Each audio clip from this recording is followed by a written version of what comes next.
বৰ্তমান সময় যেন দুঃসময়।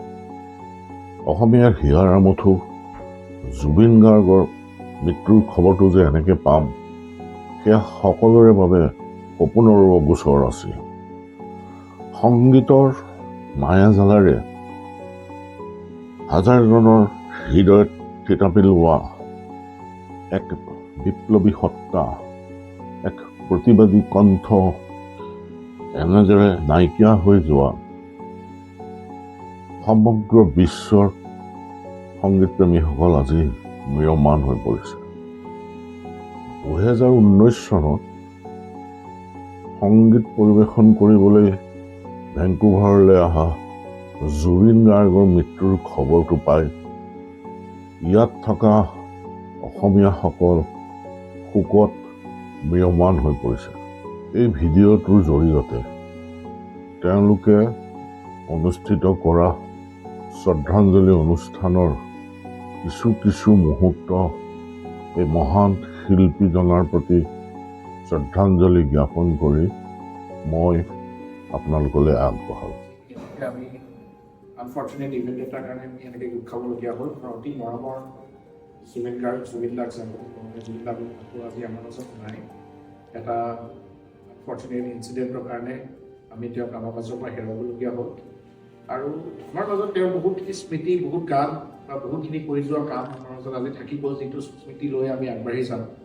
আৰু ভেংকুভাৰ আহ্বানৰ ফালৰ পৰা আজি আমি ইয়াতে থকা আমাৰ যিখিনি সৰু আমাৰ কমিউনিটি আছে, আমি সকলোৱে গোট খাইছোঁ আৰু তেওঁক সম্বৰ্ধনা জনাবৰ কাৰণে বা তেওঁৰ স্মৃতি দুই এষাৰ কথা ক'বৰ কাৰণে বা তেওঁৰ লগত যোনে জড়িত আছিলে বা যোনে লগ পাইছে তেওঁৰ লগত বা অলপ সময় কটাব পৰা সেনেকুৱা ভাগ্য আছিলে, আমি তেওঁলোকৰ পৰা শুনিব বিচাৰিম তেওঁলোকৰ সেইখিনি কাহিনীবোৰ, জুবিনদাৰ বিষয়ে যিখিনি ক'বলৈ বিচাৰিছে।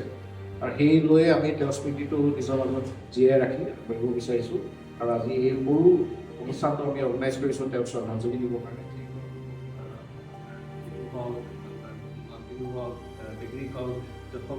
চবতে আমাৰ জুবিনদাক মনত কৰা যায়, বিহুৰ ফালৰ পৰা, গানৰ ফালৰ পৰা, নাচৰ ফালৰ পৰা। চ' আমি বৰকৈ তেওঁক মিছ কৰিম আৰু তেওঁৰ শ্ৰদ্ধাঞ্জলি জনাবলৈ আজি আমি ভেংকুভাৰত ইমানখিনি মানুহ লগ পাইছোঁ।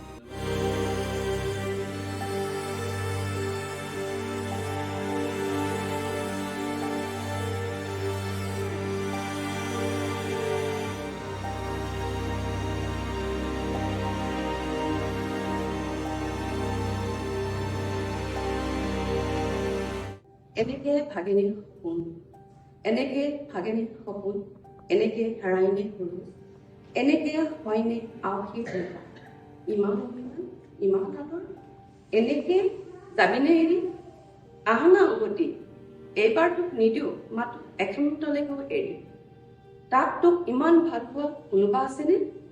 তই নেদেখিলি তই বিহীন উজাগৰি নিশা, নেদেখিলি তই বিহীন উকা ৰাস্তা, আহচোন এবাৰ মাথো উভতি চাই যাচোন, তই বিহীন চন্দ্ৰহীন সপ্তাহৰ শেষ দুটা দিন, নিজে নিজে এন্ধাৰ হৈ যোৱা, নিজে নিজে সকলো নিজৰ জেগাতে স্থবিৰ হৈ যোৱা, চাই যা মাথো খন্তেক উভতি আহি, নিদ্ৰাহীনতাৰ টোপনি অহা ভাগৰুৱাৰ মনবোৰ ভৰা তোৰ যাদুকৰী কণ্ঠৰ, যাদুকৰী মায়াৰে কিয় সকলোকে মায়া লগাই গুচি গলি, মায়া মায়া মাথো মায়া, হয়তো সকলো মায়া, তোক বিদায় বুলি ক'ব নোৱাৰ মায়া, তই কিয় শিকালি কি মায়া, অশ্ৰুহিক্ত নয়নেৰে মাথো তোক কি কম জান, তই সৰগতো মৰতৰ দৰে গান গাব নেৰিবি দেই, সকলোকে আকৌ মায়াৰে ঘেৰি পেলাবি, যা বিদায় শান্তিত। এইটো মোৰ কাৰণে এটা পাৰ্চনেল লছ হয়। মোৰ মিউজিকৰ যোনখিনি মই যিমান অলপ পাৰোঁ সেয়া আৰম্ভ তেওঁৰ পৰাই হৈছিলে। অক্টাপেড কি ইনষ্ট্ৰুমেণ্ট হয়, কোনটো মডেল ল'লে ভাল হ'ব, তই এইটো দি আৰম্ভ কৰ। 2009 চনত তেওঁ হৈছিল। মই সৌভাগ্য যে মই সেইখিনি দেখিছোঁ। মই বহুত গান সৃষ্টি হোৱা দেখিছোঁ তেওঁৰ ষ্টুডিঅ'ত। ৰ'দৰ চিঠি গোটেই গানকেইটা আৰম্ভ কৰি ৰক এলবামৰ গান, তেওঁ অকলে ৱাইফৰ গৰিমা বৰুৰ লগত আজিলৈকে ক'তো যোৱা নাছিলে, এক্সেপ্ট ছিকিম গৈছিল 2007। আৰু তেতিয়া ছিকিম গৈ পাই মোক ফোন মাৰিছে, তই তেতিয়া গ'লো তেতিয়া মোক কৈছিল গৰিমা বৰে কৈছিল যে আমি বোলে প্ৰথমবাৰ বিয়া হোৱাৰ 8 বছৰ পিছত প্ৰথমবাৰ অকলে আমি ওলাই আহিছোঁ আমাৰ হানিমুনতো আমাৰ লগত 20 জন মানুহ আছিল ত' তেতিয়া মই ক'লো মোক কিয় মাতিলে তেতিয়া দাদাই কৈছে নাই মানুহ নহ'লে থাকিব নোৱাৰোঁ আৰু তেতিয়া 2007 was his peak career time at Bombay বহুত প্ৰজেক্টছ আছিল বহুত হেৰি আছিল কিন্তু মানুহজন তেতিয়াও খালি অসম নৰ্থ ইষ্ট বুলিয়ে থাকিব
কিছুমান মানুহৰ চৰম দায়িত্বহীনতাৰ বাবে জুবিন নামৰ অমূল্য হীৰাডোখৰ আমাৰ মাজৰ পৰা অকালতে হেৰাই গ'ল সেইসকল অজিন পাতকীক বিচাৰৰ কাঠগড়াত থিয় কৰাই কঠোৰৰ পৰা কঠোৰতম শাস্তি দিবলৈ আমি অসম চৰকাৰক দাবী জনালোঁ সেই ব্যক্তিসকলে শাস্তি পালেহে জুবিনৰ আত্মাই শান্তি পাব আজিৰ এই ভিডিঅ'টো সামৰিম জুবিনৰ মৃত্যুত স্বতঃস্ফূৰ্তভাৱে মোৰ মনলৈ অহা কিছুমান শব্দৰ গাঁথনিৰে চিৰ বিদায় সেই বিপ্লৱী শিল্পী তুমি সদায় অমৰ হৈ থাকা হঠাতে এটা ধুমুহা নোহোৱা হ'ল সময় যেন স্থবিৰ হৈ গ'ল অসমীয়াৰ বুকু সুদা কৰি এটা বিপ্লৱী সত্তা ক'ৰবাত হেৰাই গ'ল সংগীতেৰে মায়াজাল গোঠাজন আজি স্বয়ং মায়াবী হৈ পৰিল জুবিন নামৰ উজ্জ্বল নক্ষত্ৰটো আজি যেন খহি পৰিল বিষ্ণুজ্যোতি ভূপেনৰ উত্তৰ সুৰীজনে অকালতে আজি ল'লে বিদায় লাখ লাখ অনুৰাগীক থৈ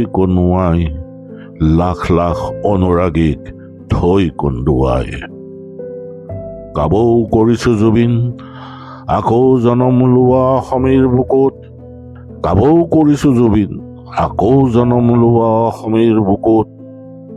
এটা বেপৰোৱা সত্তাৰ খুবেই দৰকাৰ ভয় জগাবলৈ অসুৰবোৰৰ চকুত